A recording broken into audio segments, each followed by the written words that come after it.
back tonight in 2020 Vision. If he runs, former Vice President Joe Biden would be the most experienced presidential candidate in the field.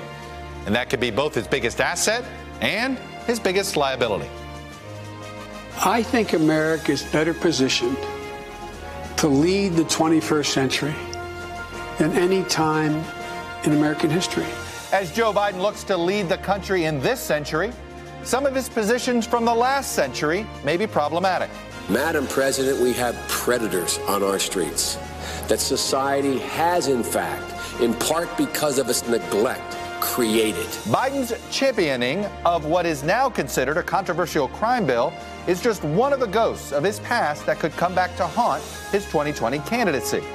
His handling of Anita Hill's testimony during the Clarence Thomas confirmation hearing is another, and there are more. Biden's experience in the Senate and as vice president gives him the gravitas and name ID that could serve him well in the general election. But can he get through the new Democratic Party in a primary first?